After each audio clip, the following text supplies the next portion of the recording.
করে দেবো after election. কারণ এসব সিদ্ধান্ত নিতে গেলে আমার সাথে কথা বলে নিতে হয়। আমি মনে করি না, এটা ববিও জানে, কারণ এটা কলকাতা মেয়রের আওতায় নয়, এটা যার আওতায় সেটা ল্যান্ড ডিপার্টমেন্টে। আমি ল্যান্ড ডিপার্টমেন্ট দেখি, অন্য কেউ দেখে না, তাই আমি জানি না। কোনো কেউ বসে সিপিএম এর কোনো অফিসার বসে এটা করেছে, আমি তার বিগ দাম ভেঙে দেবো।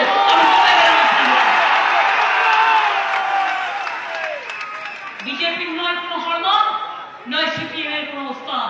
আগে যেগুলো সিপিএম ফোন করতো, এখন সেগুলো বিজেপিতে গেছে।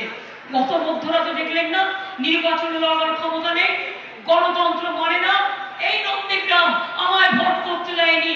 আমি সেদিন বুঝতে পারিনি, যাদের জন্য লাঠি খেয়েছিলাম, যাদের জন্য পুলির হাত থেকে বেঁচেছিলাম, যাদের জন্য দিনের পর দিন রাস্তায় অনশন করেছি, সেইখানে এত টাকার খেলা, এত বিক্রে আমি জীবনে ভাবতে পারিনি। গতকালও আপনারা দেখেছেন, ইলেকশনের আগের দিন মধ্যরাতে আমাদের রাজনৈতিক নেতা ওই অঞ্চলে, তাকে খুন করা হয়েছে মহিষাদলে, এজেন্টদের অপহরণ করা হয়েছে। এবং কালকে সোনাচূড়ায় 7-8টি বুথ এজেন্টকে বসতে দেওয়া হয়নি, রিগিং করা হয়েছে। এর বদলা আমি নিয়ে নেবো গদ্দার, চিরকাল তোমার বিজেপি করবে না। তুমি জীবনে অনেকবার হেরেছো, আমি তোমায় জেতাবার জন্য অনেকবার ওদিকে গিয়েছিলাম, তখন তুমি অন্য কোনো পার্টিতে ছিলে। ভুলে যেও না, গদ্দারি করে দেখছেন না টাকা ধরা পড়ছে, বান্ডিল পর বান্ডিল টাকা, লক্ষ লক্ষ টাকা। প্রেসগুলোকে জিজ্ঞেস করুন দেখাতে, ওই একবার দেখিয়ে সরিয়ে দেবে। আর তৃণমূলের যদি 1 টাকাও পায়, এই টাকার বান্ডিল, এই হয়েছে, ওই হয়েছে, আর কোটি কোটি টাকা নিয়ে বিজেপি, আর কোটি কোটি টাকা নিয়ে বিজেপি ঘুরে বেড়াচ্ছে। আর প্রেস মিডিয়ার লোকগুলো দেখুন, মুখগুলো থোতা হয়ে গেছে, থোতা মুখ ভোতা হয়ে গেছে, কথা বলতে পারে না, যেন মুখে লুকো প্লাস্টার লাগিয়ে দিয়েছে মোদি বাবু, ভয়ে কথা বলতে পারে না। এই রিগিং যদি তৃণমূল করত, সকাল থেকে রাত অবধি আগুন জ্বলতো তো জ্বলতোই, কাঠ পুড়তো তো পুড়তোই, শ্মশানের চিতায় কাঠ জ্বলছে, কাঠ জ্বলছে, কাঠ জ্বলছে। বাংলার মতো ইলেকশন কোথাও হয় না। আমি সেদিনকে আমার পাড়ায় ঢুকছিলাম, অনেক দিন বাইরে ছিলাম, প্রায় 1.25 মাস, ফিরছিলাম, হঠাৎ দেখি সিপিএম নেতারা বেরিয়ে পড়েছে ঝুলি খুলে, বিজেপির দয়ায়, বিজেপির টাকায়, বিজেপির কথায় আর মিডিয়ার দালালির জন্য বেরিয়ে পড়ে বলছে, এই তো আমাদের মেয়েদের বাড়িতে গিয়ে গিয়ে অত্যাচার করছে। আপনারা কখনো শুনেছেন? আপনারা তো এ পাড়ায় থাকেন, তৃণমূল নিজের মধ্যে কোনো ভুল করতে পারে, কেউ কারোর সাথে ঝগড়া করতে পারে, কিন্তু কোনো সাধারণ মানুষকে গিয়ে বলবে যে তোমার গলা কেটে নেব, তোমার মুন্ডু কেটে নেব, তোমার মুন্ডু কেটে ফুটবল খেলবো, এটা তৃণমূলের কাজ নয়। আর এ কাজ যেদিন করবে আপনাদের নয়, আমি গলা ধাক্কা দিয়ে ফার্স্ট বের করে দেবো। তার কারণ হচ্ছে আমি মানবিকতাকে ভালোবাসি। এই যে পরিষ্কার বললাম, আমি জানি না বাবুরা নোটিশ দিয়ে বসে আছি, ওর নোটিশ আমি দেখাবো ভালো করে, নোটিশের পাল্টা নোটিশ কি দিতে হয় সে আমি দেখে দেবো। শুধু আপনাদের কাছে আমার একটা অনুরোধ থাকবে, আপনারা যখন ঘর বাড়ি করবেন, আমি উদ্বাস্তু কলোনি সবাইকে পাট্টা দেবো, আমি সবাইকে ফ্রি হোল্ড রাইটস দেবো। আমরা 99% দিয়ে দিয়েছি, এটা আমার যাদবপুর ইলেকশন থেকে আমার ফাইট ছিল। শুধু আপনারা দেখবেন যখন বাড়ি ঘর করবেন, একটু প্ল্যানিংটা দেখে নেবেন, যেন বাড়ি ঘরগুলো ভেঙে না পড়ে, আর আপনার বাড়ি ভেঙে পড়ে অন্য কোনো লোক মারা না যায়।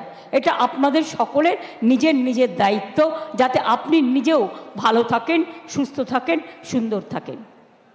আমি আপনাদের সকলকে বলবো, মিমি খুব ভালো মেয়ে, খুব ভালো অভিনেত্রী, খুব ভালো অভিনয় করে, কিন্তু সত্যি ও অভিনয়ে খুব ব্যস্ত থাকে।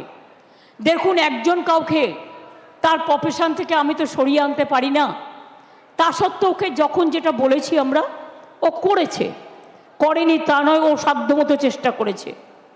ইভেন আমি নিজে ফোন করে বলেছি, মিমি এবার আমরা তোমাকে যদি আমি বলি অন্য কোনো জায়গা থেকে দাঁড়াবে, আমি কিন্তু ওকে না করিনি।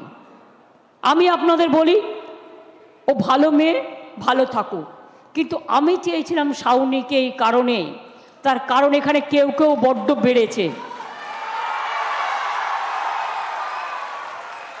এখানে নরম লোক দিয়ে হবে না, এখানে কোমর বেঁধে, কোমর কষে একটু ঝগড়া করার লোক দরকার, যাতে মানুষ বিচার পায়। এটা কারো গায়ের জমিদারি নয়, গায়ের জোর নয়। যে জমিদারি দেখাবে তার জমিদারি ভাঙবার জন্যই শাওনিকে দেওয়া হয়েছে। ও স্ট্রং মেয়ে। আমি প্রতিবার এখানে মিটিংয়ে এসে ক্ষিতিদা যতদিন বেঁচে ছিলেন ততদিন আমি ক্ষিতিদাকে, ও বৌদি আছে এখানে, আমি ক্ষিতিদাকে স্মরণ করতাম। বসুন্ধরা আসেনি, ও চিনতে পারছি না। আমি ক্ষিতিদাকে নাম ধরে রাখতাম, কি ক্ষিতিদা কেমন আছেন। এখান থেকে ওই গলিটায় ক্ষিতিদা থাকতেন। বৌদি এসছেন আমাদের কাছে, বসুন্ধরা আমাদের কাউন্সিলর, তাছাড়াও ও আরও অন্যান্য কাজ করে। আমি তাদের সকলকে, তাদের পরিবারকে আমাদের সকলের পক্ষ থেকে অনেক অনেক অভিনন্দন জানাই। আপনাদের এখানে একটা ক্লাব আছে অপোজিটে, ওই ক্লাবটায় আমি আসতাম। ওরা আমাকে তো মুড়ি আর তেলে ভাজা খাওয়াতো, আমার এখনও মনে আছে। এবং আমাদের খুব ফেভারিট একটি ছেলেও ছিল, মারা গেছে। দীর্ঘদিন ছিল, কাজও করেছে। আমি কেন আপনাদের ভোট দিতে বলছি, তার কারণ তৃণমূল যেটা বলে সেটা করে। 2021-এর আগে আমরা বলেছিলাম, আমরা যদি জিতি আমরা 6 মাসের মধ্যে লক্ষ্মীর ভাণ্ডার করব, আমরা করেছি। আমরা বলেছিলাম আমরা বিনা পয়সায় রেশন দেবো, আমরা দিচ্ছি। আমরা বলেছিলাম চাষিরা 10,000 টাকা করে পাবে, পাচ্ছে। আমরা বলেছিলাম 10 লক্ষ টাকা করে স্টুডেন্টদের জন্য স্মার্ট কার্ড করব, যারা চায়, সেটাও কিন্তু করে দিয়েছি।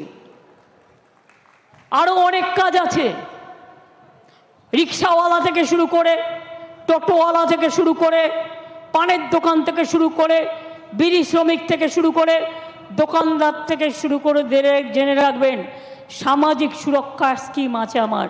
1.5 কোটি মানুষ তাতে নথিভুক্ত, তাতে তাদের 1 পয়সা দিতে হয় না, কিন্তু নামটা নথিভুক্ত করলে তার মেয়ের বিয়েতে সে টাকা পায় 25,000 টাকা, ঘরে কেউ অসুস্থ হলে টাকা পায়, এবং তারা একটা পেনশনও পায়, প্রভিডেন্ট ফান্ডের মতো একটা টাকাও পায়।